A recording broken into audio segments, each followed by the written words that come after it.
நாயகி நடந்திடும் போது காதலின் அபிநயமோ நாணமோ ஏனடி இன்னும் நானும் ஓர் அதிசயமோ பெண்ணானால் சுகம் இல்லாது என்னாலும் மனம் சொல்லாது எப்போதும் வெட்கமில்லாமல் முப்பாலும் சுவை கொள்ளாது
இதழ் வந்தாட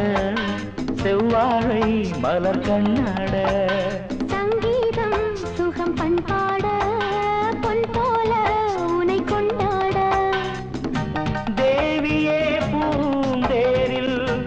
ஊர்வலம் போமா தேடாத யோகம் கூடும் நேரம் பாடும் ராகம் பொன்மானே